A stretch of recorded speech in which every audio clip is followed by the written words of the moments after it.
목화는 평신도를 깨운다. 부록 1. 사역훈련 다이얼로그 부분입니다. 사역훈련반에서 다루는 내용을 처음부터 마지막까지 다 공개하기는 어려운 일이라고 생각한다. 공부하는 주제와 분위기에 따라 대화의 패턴이 여러 가지로 바뀌기 때문에 어느 한 시간의 내용을 공식처럼 보여줄 수는 없다. 지도자의 소강의도 있고 대화형과 설득형을 왔다 갔다 하는 경우도 자주 볼 수 있는데 여기에 소개하는 일부의 대화 내용은 사역훈련이 시작된 지 얼마 안 되는 초창기의 것이지만 그 시간의 내용과 분위기를 이해하는 데 나름대로 도움이 될 수 있다고 생각한다. 1년간의 제자훈련 과정을 마치고 이제 갓 올라온 남자반이다. 미국으로 출장을 간 형제를 제외하고는 15명 전원이 출석을 하였다. 모두가 30대 중반에서 40대 중반에 속하는 자들이다. 저녁 8시 고층 아파트 응접실에서 방석을 깔고 둘러앉았다. 거의가 직장에서 바로 달려왔다. 공부할 주제는 초창기 교재 내용인 제자가 무엇인가이다. 인도자는 담임 목사다. 차를 한 잔 마시면서 자유롭게 이야기를 하느라고 예정 시간보다 15분 늦게 시작하였다. 찬송과 담임 목사의 기도 후 교재 내용에 들어갔다. 인도자, 이 시간은 제자가 무엇인가를 공부하게 됩니다. 1년 가까이 우리가 제자훈련을 받았지만 제자의 개념에 대해 이야기해 본 일이 없었지요. 일반적으로 제자에 대해 바른 이해를 하고 있지 않은 것 같아요. 여러분은 평소에 제자란 말을 어떻게 생각하고 있었습니까? 우리 생각을 먼저 정리해보고 성경으로 들어가는 것이 의미를 선명하게 파악하는 데 도움이 될 것 같습니다. 누구든지 말씀해 보시지요. 훈련생 1. 잠깐 동안 생각하는 시간을 가진 다음에 예수님이 하신 말씀을 배우고 따르고 실천하고 전파하는 사람이 아닌가 생각하는데요. 훈련생 2. 예수님이 나의 모든 목표가 되므로 그분을 본받아 가고 그분을 닮아가는 것입니다. 훈련생 3. 보통 학교에서는 지식이나 인격을 전수받는 사람을 제자라고 하는데 성경에서는 여기에 한 가지 더 보태서 스승의 일을 계승하여 할 수 있는 사람을 제자라고 부르는 것 같아요. 인도자, 중요하고 핵심적인 대답이 다 나왔다고 봅니다. 두 가지로 요약할 수 있겠습니다. 예수님의 인격을 담고 그의 사역을 계승하는 자가 예수님의 제자다. 맞습니까? 모두 고개를 끄덕이면서 긍정을 표한다. 인도자, 그렇다면 예수 믿는 우리가 다 제자로 불리울 수 있는가 하는 문제가 대두됩니다. 일반적으로 보면 예수님의 12사도만 제자로 알고 있지 않습니까? 훈련생 1. 저는 평소에 그렇게 생각하고 있었습니다. 그리고 제자라는 말을 잘 쓰는 사람은 좀 과격한 신앙을 가진 자가 아닌가 하는 의구심도 있었고요. 훈련생 2. 나는 대학생 시절에 복음주의 선교 단체에서 양육을 받은 경험이 있어서 제자라는 용어에 대해 거부감은 갖지 않았지만 기성교회 체질에는 잘 적응이 안 된다는 것을 나중에 알게 되었어요. 그렇게 되니까 약간 혼란이 생기더군요. 그러나 사랑의 교회에서 그런 문제도 해결을 받습니다. 인도자, 우리가 성경으로 돌아가서 해답을 얻는 것이 바람직하겠습니다. 먼저 제자라는 용어를 사용한 경우를 살펴봅시다. 모두가 사복음서에서 협의적으로 사용된 예를 한 곳 찾아본다. 그리고 광의적인 의미로 사용된 예를 요한복음 8장 31절과 사도행전 2장 41절에서 검토하면서 성경 본문의 배경과 의미를 간단히 정리한다. 인도자, 어떻습니까? 예수님을 진실로 믿는 사람이면 누구나 제자가 되어야 하지 않습니까? 훈련생 1. 당연한 사실인 것 같습니다. 그렇지만 신자라고 다 제자가 될 수는 없지 않을까요? 훈련생 2. 그 말이 옳은 것 같아요. 어느 책에선가 제목을 보니 제자는 태어나는 것이 아니고 만들어지는 것이라는 재미있는 말이 있어서요. 인도자, 우리가 시간에 쫓기니까 간단히 정리를 하는 것이 좋겠어요. 모든 신자는 다 제자라야 하지만 그렇다고 전부 제자라고는 할 수 없다. 이렇게 말하는 것이 성경적이라고 봅니다. 둘러앉은 형제들이 그 말이 옳다고 수긍을 한다. 인도자, 자 그러면 사도행전 11장 26절로 넘어가 봅시다. 거기서 제자들이 다른 별명을 하나 얻었습니다. 무엇이지요? 훈련생 1. 그리스도인, 인도자. 방금 대답하신 분, 그리스도인의 뜻이 무엇인지 말씀해 주시겠어요? 훈련생 1. 크리스천과 같은 말인가요? 잘 모르겠는데요. 인도자. 아마 여러분들이 잘 모르실 것입니다. 작은 그리스도라는 의미를 가진 말입니다. 훈련생 1. 그렇다면 예수님을 많이 닮았다는 것을 의미하는 것인가요? 훈련생 2. 제2의 예수라는 말이겠지요? 인도자. 제가 보기에는 제자보다 그리스도인이라는 이름이 더 매력적인 것 같습니다. 그래서 현대 교회가 크리스천이라는 이름을 통용하고 있는 것 같습니다. 그러나 누가 그리스도인의 자격을 가진 사람입니까? 누가 작은 그리스도인입니까? 단순히 예수 믿는 사람인가요? 훈련생 1. 예수님의 인격을 닮아야 하고 그의 삶을 보여주어야 하니까 제자라야 그리스도인이 될 수 있을 것 같아요. 훈련생 2. 제자들이 그리스도인으로 세상 사람들에게 별명을 얻었다는 사실이 모든 것을 다 말하는가 아닌가 보는데요. 인도자. 정말 잘 보았어요. 그리스도인이 되려면 먼저 제자라야 합니다.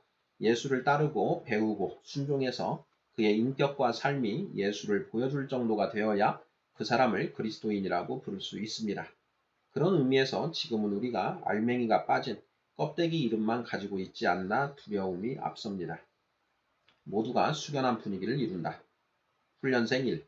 옳은 말씀이라고 생각합니다. 누구나 가책을 느낄 수밖에 없을 것입니다. 인도자. 한 가지 더 생각하고 넘어갑시다. 인격을 담는 것과 사역을 계승하는 것 가운데서 어느 것이 먼저라고 생각합니까? 훈련생 1. 인격이 먼저지요. 훈련생 2.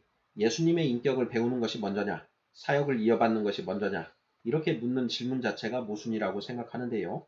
왜냐하면 인격과 사역을 분리할 수 없기 때문입니다.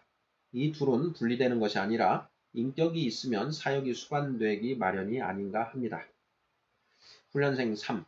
먼저 인격을 닮아야 그 다음에 사역을 할 수 있다고 생각되는데요. 동시에 되는 것이 아니고 말입니다. 훈련생 4. 사역을 할 수 있는 입장이 되어 있으면 벌써 인격이 닮아 있는 상태겠지요. 훈련생 5. 그러니까 인격이 먼저냐 사역이 먼저냐는 질문이 모순이죠. 훈련생 6. 닮지 않고는 사역할 수 있는 능력이 없는 것이지요. 성경에 보면 예수님이 살아 계셨을 때에는 제자들이 사역에 나서지 않았습니다. 그 대신 그를 따라 다니면서 배우고 닮아가는 데 역점을 두었습니다. 훈련생 7. 우리들의 시대와 그 당시는 다르지 않은가요? 훈련생 8. 스승과 제자의 관계는 지금이나 그때나 다를 바가 없지 않을까요? 인격과 사역의 관계에 대한 것은 매우 중요한 문제이므로 인도자는 그들의 의견을 자유스럽게 나눌 수 있도록 한동안 제재를 가하지 않고 기다렸다. 그러나 어느 정도 윤곽이 분명하게 드러났다고 판단이 되자 이렇게 결론을 유도했다. 인도자. 참 좋은 이야기들입니다. 모두 다 일리가 있다고 생각합니다. 제가 볼 때에는 논리적인 순서의 문제가 아닌가 합니다. 중생이 문제냐, 믿음이 먼저냐 하는 것과 비슷한 것이지요. 그러나 논리만은 아닙니다. 제자로서 예수님의 인격과 사역을 배우고 순종하는 일에는 논리적으로 보나 실제적으로 보나 순서를 피할 수 없다고 봅니다. 아무래도 인격이 먼저가 되어야 할 것입니다. 어린애를 키워놓고 일을 시켜야지요. 자라기도 전에 일을 시킬 수 있나요?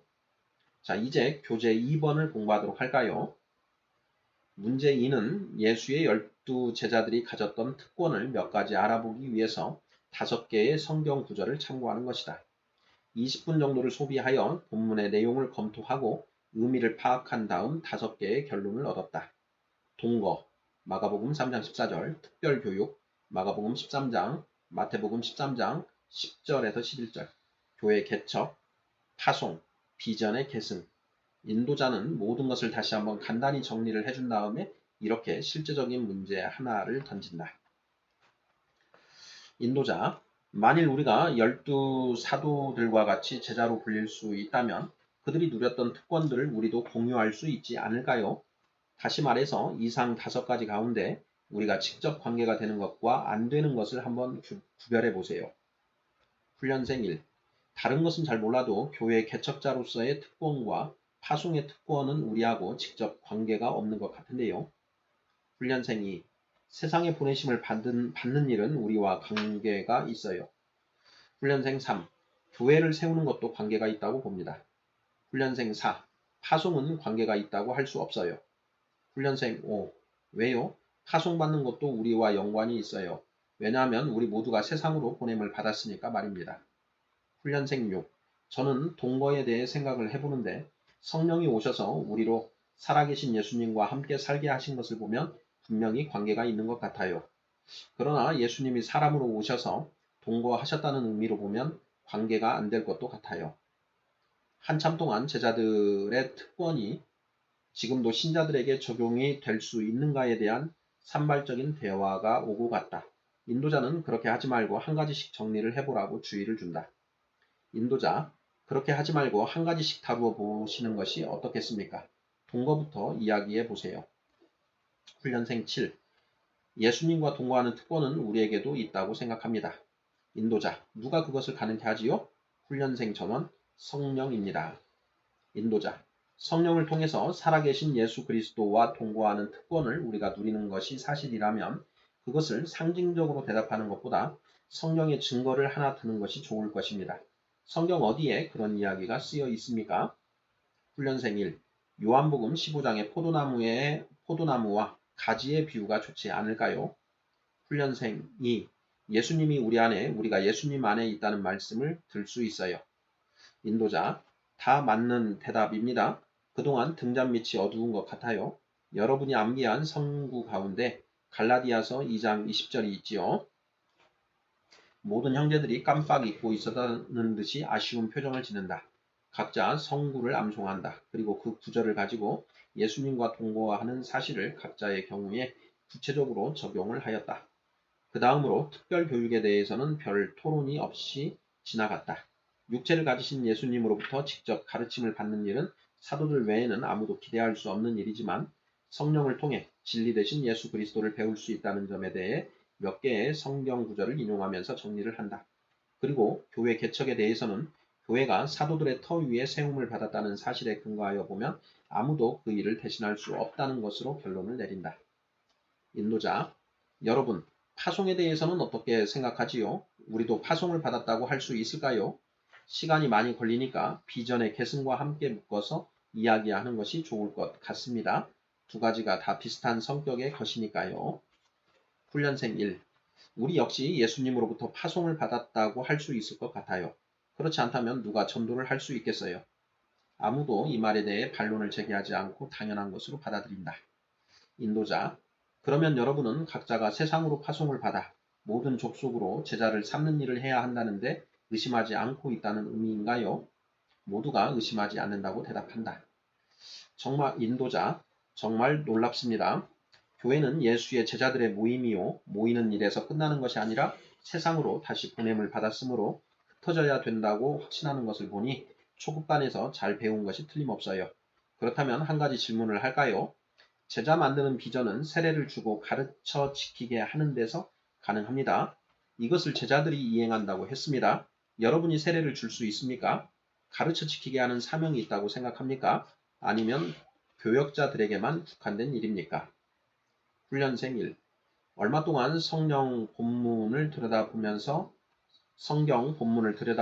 생각을 하더니 가르쳐 지키게 하라는 말씀은 우리 평신도와 어느 정도의 연관성이 있다고 보여지는데 세례를 주는 일은 좀 곤란한 것 같아요. 인도자, 물론 세례는 교회 교역자들이 하는 일입니다. 소정의 자격을 가진 교역자만이 세례를 베풀도록 한 것은 교회의 질서에 속하는 문제입니다. 질서를 지키는 것은 교회의 덕을 세우기 위해 대단히 중요한 것입니다. 이 점에 대해 아무도 이의를 제기할 수 없다고 봅니다. 반면에 가르쳐 지키게 하는 일에 대해서는 한번 진지하게 각자의 생각을 나눌 수 있었으면 합니다. 먼저 골로새서 3장 16절을 함께 읽은 다음 이야기하도록 합시다. 성경을 찾아서 함께 읽는다. 그리고 이해가 안 되는 부분이 있는지 간단하게 검토한다. 인도자, 본문에서 너희는 누구입니까? 골로새서 1장 1절 이하를 보고 대답을 하세요. 훈련생 1. 골로새 교인들 전부를 가르친 것 같아요. 인도자, 바로 보셨습니다. 그렇다면 피차 가르치고 권면하는 일을 평신도가 할 수 있겠군요. 훈련생 1. 이것도 세례의 경우와 같이 교회의 질서상 평신도가 할 수 있다고 하는 것은 곤란하다고 생각하는데요.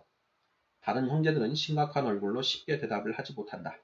인도자, 너무 복잡하게 생각하지 마세요. 성경 본문대로 이야기합시다. 평신도끼리 말씀의 사역이 있어야 합니다. 그래야 모든 족속으로 제자를 삼는 일이 가능할 것 아닙니까? 훈련생 1. 그럼 우리 교회로 말하면 다락방의 순장 역할이나 비슷한 것이네요. 인도자, 비슷한 것이 아니라 바로 그것입니다. 훈련생 1. 설교는 어떻게 되는 것입니까? 인도자, 설교도 원칙상 평신도가 할 수 있어요. 초대교회 당시 가정교회를 할 때 누가 설교를 하였나요? 그 당시 신학교 출신들이 있었나요? 우리나라 초창기에 시골교회 설교를 누가 했나요? 평신도들이 했습니다. 그러나 교회 질서상 말씀을 가르치는 은사와 교육을 맡은 교역자가 강단을 맡는 것이 교회를 위해 필수적인 일입니다. 그렇지 않고 아무나 설교를 할 수 있다고 주장하면서 강단을 점령하면 혼란의 연속밖에 더 있겠습니까? 훈련생 1. 저는 이 구절 골로새서 3장 16절을 그렇게 해석을 못했어요. 교역자들에게 해당되는 것으로만 알았는데 이제 듣고 보니 잘못 생각하고 있었습니다. 정말 폭탄 선언인데요. 인도자. 지금 현대 교회가 그 수에 비해 답답할 정도로 무력한 군중이 되어버렸다고 생각하지 않습니까? 그 이유가 어디에 있다고 봅니까? 평신도들이 서로 가르치고 권면하는 말씀 사역을 소수의 교역자들에게만 일임해버리고 말았기 때문입니다. 마음에 우는 자가 있고 고통하는 자가 있어도 교역자만 부를 줄 알았지 말씀과 사랑을 가지고 찾아가서 피차 가르치고 권면하는 일을 전혀 못하고 있어요. 마치 남의 일처럼 생각해버려요. 그러니 10,000명이 모이면 무엇합니까? 하나님의 나라에는 무력한 군중은 의미가 없어요. 우리 교회의 제자훈련은 이런 문제점을 시정하고 평신도가 말씀 사역을 할 수 있다는 것을 입증하기 위한 시도라고 보아야 할 것입니다. 분위기는 점점 열기를 더해가고 있다. 훈련생 1. 저는 제자훈련이라는 소리를 사랑의 교회에 와서 처음 들었어요. 평신도 훈련이란 말도 처음 듣고요. 솔직히 말해서 전혀 몰랐던 것이지요. 알고 나니까 반드시 해야겠다는 각오를 다시 하게 됩니다. 인도자, 문제는 목사와 평신도의 차별을 지나치게 두고 있다는 데 있어요. 여러분은 목사가 신약시대의 사도라고 생각하나요? 훈련생 1. 사도는 아니겠지요. 하지만 그 둘 사이에는 큰 차이가 있는 것이 사실 아닙니까? 훈련생 2. 나는 그렇게 생각지 않고 있어요. 목사님이라고 특별한 특권이나 신분의 우월성이 있다고 보지 않아요. 훈련생 3. 목사님은 구약시대로 말하면 제사장이 아닙니까? 인도자. 그럼 형제는 제사장입니까? 아닙니까? 그러나 대답은 엉뚱한 사람이 한다. 훈련생 4. 제사장이죠. 질문을 받은 형제가 대답을 못하고 있자 모두들 웃음을 터뜨린다. 인도자 베드로전서 2장 9절을 찾아보세요. 훈련생 1. 본문의 내용을 유심히 읽더니 내가 왕같은 제사장이란 말이지요. 이것 정말 어마어마한 선언인데요. 혹소가 터진다. 훈련생 2. 여러분은 지금 우리가 하고 있는 이야기들을 폭탄 선언이나 다름이 없다고 하는데요. 저는 사랑의 교회에서 처음 신앙생활을 해서 그런지 오히려 전부터 신앙생활을 한 분들이 왜 지금까지 잘 모르고 있었는지 그게 의심스러워져요. 성령이 임하신 이상 우리 모두는 다 성령을 받은 사람이므로 말씀을 가지고 약한 형제를 찾아서 가르치고 권면하는 일은 자연스럽게 되는 것 아닙니까? 그런데 왜 그것이 폭탄 선언이라고 하는지 이해가 안 가는데요. 훈련생 3. 저는 오늘에야 느끼는 것인데요. 이 구절을 몇 번 읽은 기억이 나는데도 내 자신이 바로 왕같은 제사장이라는 것을 미처 깨닫지 못했어요. 정말 전혀 나와 결부를 시키지 못하였습니다. 인도자, 그러니까 공부가 필요하지요. 구약시대의 제사장들은 백성들의 죄를 짊어지고 직접 하나님 앞으로 나가는 사람이었습니다. 그러나 형제는 하나님 앞에 갈 때 옥목사를 불러 세우고 가나요? 그렇지 않지요. 예수님 이름만 가지면 언제든지 직접 나갈 수 있습니다. 그것이 바로 제사장이라는 말이 의미하는 뜻입니다. 그리고 로마서 12장 1절의 말씀을 기억하시지요. 우리는 하나님이 기뻐하시는 거룩한 산 제사를 드리는 자들입니다. 우리 몸을 제사로 드리는 자는 제사장입니다. 그뿐만 아니라 하나님 앞에서 다른 사람들을 위해 중보의 기도를 드리지 않습니까? 그것도 제사장이 하는 일입니다.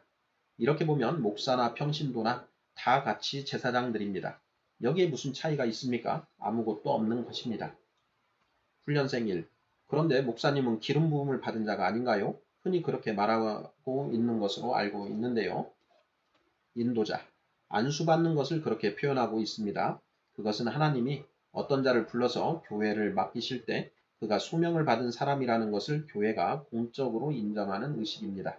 그런 점에서 목사는 그 기능과 책임에서 평신도와 구별이 되는 것이 사실입니다. 그러나 신분상의 차이를 말하는 것이 아닙니다.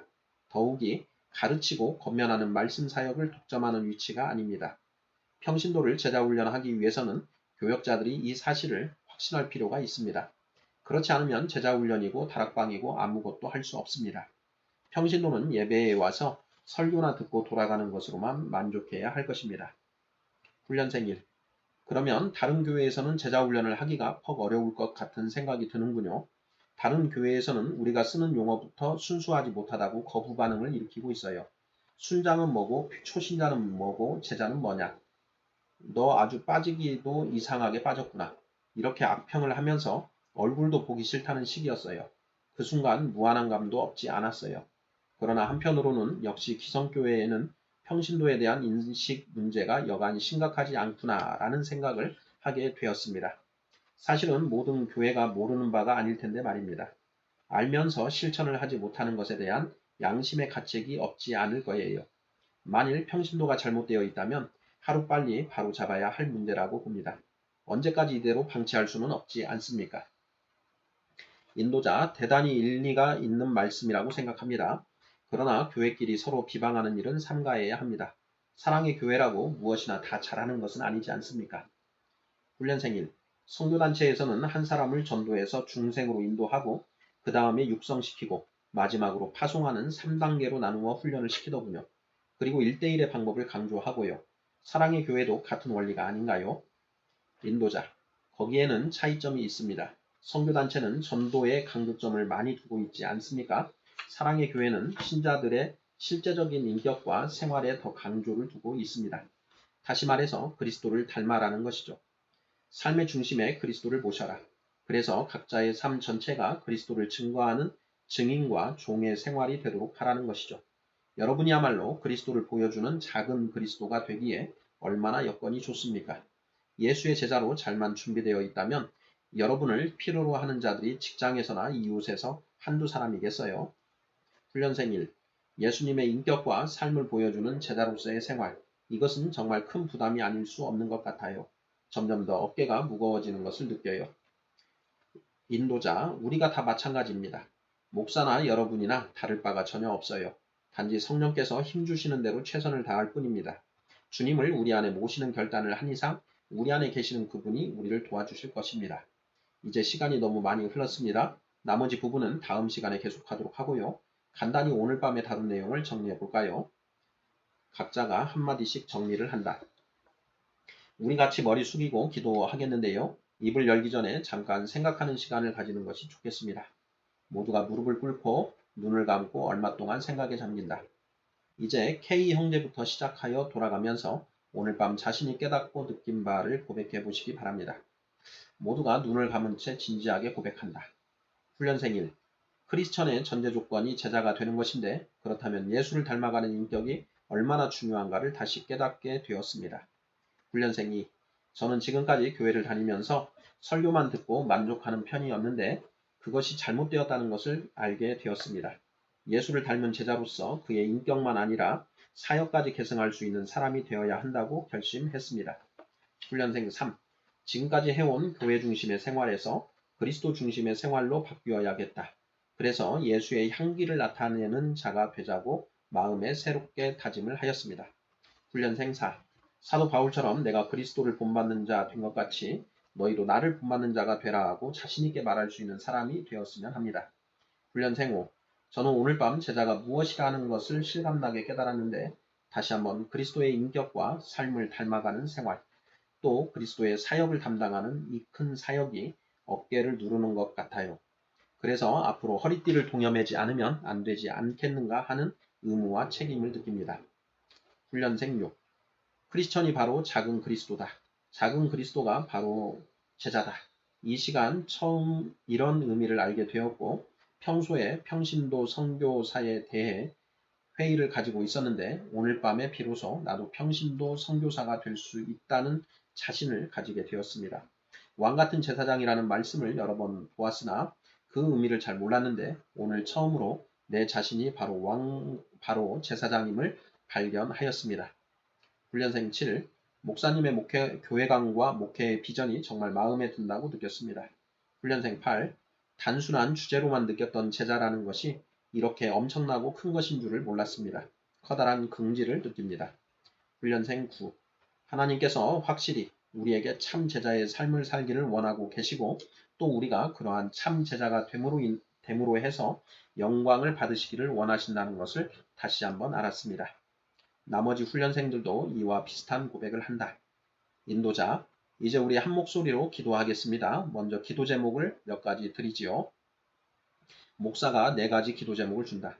통성기도가 끝나자 목사의 기도를 마지막으로 시간을 마친다. 시간은 밤 10시 20분이다. 자유스러운 교제 시간을 충분히 갖지 못하고 헤어지는 것을 모두가 서운하게 생각한다. 그러나 밤이 늦었으므로 10분 정도 이야기를 나누며 과일을 들다가 일어섰다. 네, 여기까지가 이제 부록 1의 내용입니다. 사역훈련 다이얼로그라는 제목 하에 실제로 이제 이 사역훈련이 진행되었던 그 과정을 이렇게 대화체로 정리를 해서 쭉 정리를 하고 있습니다. 일종의 뭐 속기록처럼 정리가 되어 있다라고 보아도 무방하겠는데요. 내용이 굉장히 중요한 내용이라는 생각이 듭니다. 제가 섬기는 교회에서 제가 이제 한 부서를 맡고 그 부서에서 그 성도님들에게 말씀을 전하고 하는 그런 활동들을 했는데요. 교회 전체적인 분위기가 아직 그러한 어떤 그러한 어떤 관념, 평신도 사역에 대한 어떤 관념이 상당히 이렇게 적은 그런 상태였습니다. 그렇게 이제 말씀을 전하려고 하는 것에 대해서 이제 그 교사들 중에 반감을 가지는 분들이 있었습니다. 당신은 그 신학교도 나오지 않았고 어떤 그 안수받은 자격도 없는데 당신이 무슨 자격으로 그런 그 말씀을 이렇게 전하려고 하느냐 하는 이제 그런 그 지적이었습니다. 그 지적을 받는데 굉장히 안타깝고 또한 한편으로는 화가 났습니다. 그것이 거룩한 분노였는지 아니면 그 개인적인 분노였는지에 대해서도 상당히 많은 생각을 해 봤었는데요. 그 2가지가 복합적이었다라는 그런 생각이 결론이었습니다. 거룩한 분노에 해당되는 부분은 1년 이상을 같이 이렇게 사역을 해 왔는데도 불구하고 그런 평신도 사역에 대해서 아직 이해를 하지 못하고 있는 그 모습과 그리고 이 평신도 사역에 대해서 이해하지 못하고 있으면서 교사를 하고 있다라는 그 부분이 너무나 안타까웠고요. 거기에서 이제 거룩한 분노가 일었습니다. 그 분노는 그분들에 대해서 일었다라기보다는 제가 섬기고 있는 교회의 그 목사님들을 향하고 있었다. 내지는 그 교회의 그 장로님들과 기타 교회 중직자들을 향해 있었다라고 해도 무방하다라고 생각을 합니다. 교회의 분위기가 잘못되어 있는 것이죠. 목사님들만 교회의 사역자이고 우리 나머지 그 성도들은 모두 다 그러한 사역의 객체라고 생각하는 그 잘못된 인식을 여실하게 느낄 수 있는 그런 부분이었던 것입니다.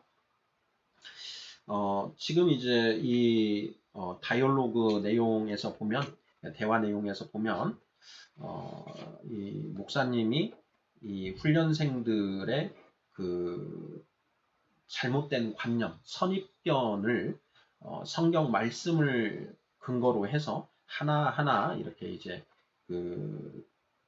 정확하게 정립될 수 있도록 기존의 잘못된 선입견이 깨지고 올바른 성경적 말씀으로 자리 잡을 수 있도록 인도를 하시고 말 그대로 인도를 하고 그리고 훈련생들의 어떤 그런 토론을 통해서 올바른 결론이 도출되는 그런 과정들을 볼 수가 있습니다. 정말 이제 바람직하다라는 그런 생각이 들고요.